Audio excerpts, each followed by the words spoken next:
நண்பர்களுக்கு வணக்கம். நிறைய பேர் விஜய இந்த கவர்னர் போட்டு ரொம்ப அழுத்துறாருங்க, அவர் முதலமைச்சர் ஆக்க விட மாட்டாருங்க, இதற்கு பின்னாடி அமித்ஷா இருக்காருங்க அப்படின்னு வழக்கமா இந்த திமுக இருக்கும்போது ஒரு உருட்டிட்டு இருப்பாங்கல்ல, அதை இப்ப நிறைய டிவிக்கு ஆதரவாளர்கள் உருட்டிட்டு இருக்கக்கூடிய விஷயம் நான் பார்க்கிறேன். அவங்களுக்காக ஒரே ஒரு சின்ன விஷயம் நான் சொல்றேன். சின்ன வயசுல தேங்காய் பத்தை வாங்க போவேன் நாடார் கடைக்கு. அப்போ கையில 5 ரூபா தான் இருக்கும். தேங்காய் பத்தை 10 ரூபான்றுவார் நாடார். அப்ப நான் என்ன சொல்லுவேன், அண்ணா இதை வச்சுக்கோங்க 5 ரூபாவை, தேங்காய் தாங்க, நான் அப்புறம் வீட்டுல இருந்து வரும்போது எடுத்துன்னு வந்து தரேன்னு. அப்போ அவர் நம்மள தெரியும், நம்மள பழக்கம் இருக்கு அப்படிங்கிறதுனால சரிடா கண்ணா எடுத்துட்டு போ அப்படின்னு. நான் அதுக்கப்புறம் போய் நாளைக்கோ அதுக்கு அடுத்த நாளும் அந்த 5 ரூபா கொடுத்துருவேன். ஆனா விஜய் இப்ப என்ன பண்றாரு, ஒரு 108 எம்எல்ஏ அவர் வச்சிருக்காரு, அதுல ஒன்ன கழிச்சிருங்க 107, அவர் 2 தொகுதியில ஜெயிச்சிருக்காரு.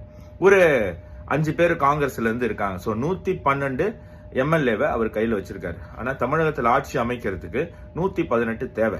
இந்த தேங்காய் பத்த மாதிரி கவர்னர்கிட்ட போய் நான் ஒரு 112 வச்சிருக்கேன், இப்போதைக்கு இதை வச்சுக்கோங்க, நான் ஆட்சி அமைச்சிடுறேன், ஒரு 6 மாசத்துக்குள்ள நான் ஒரு 5 பேரை தேத்திடுறேன் அப்படின்னு சொன்னா கவர்னர் எப்படி இவரை ஆட்சி அமைங்க அப்படின்னு சொல்ல முடியும்? சட்டப்படி எலெக்ஷனுக்கு முன்னாடி இருக்கிற ப்ரீ போல் அலைன்ஸ் 118 கிராஸ் பண்ணா கவர்னர் ஓபனா உங்களை கூப்பிடுவாங்க. உதாரணத்துக்கு 2024 நாடாளுமன்ற தேர்தல்ல பாஜகவுக்கு தனி பெரும்பான்மை கிடையாது, ஆனா பாஜக கூட்டணிக்கு தனி பெரும்பான்மை இருந்தது.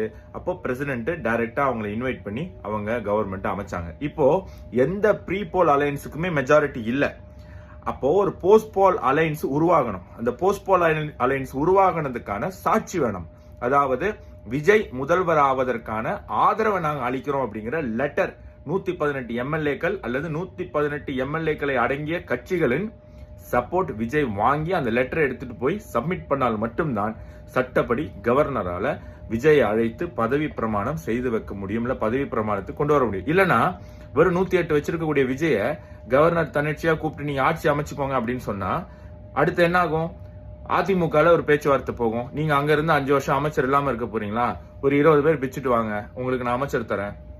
திமுக பேசுவாங்க, கம்யூனிஸ்ட்ல 2 பேர் இருக்காங்க, நீங்க அந்த கட்சியில இருந்து என்ன பண்ண போறீங்க, 2 பேர் இங்க வந்துருங்க, உங்களுக்கு அமைச்சர் தந்துடுறேன் அப்படின்னு ஒரு கட்சி தாவல், ஒரு குதிரை பேரம் அப்படிங்கிற விஷயம் நடக்கும். அப்படிங்கிறதுக்காக தான் இந்தியாவில் இப்படி ஒரு சட்டம் இருக்கு.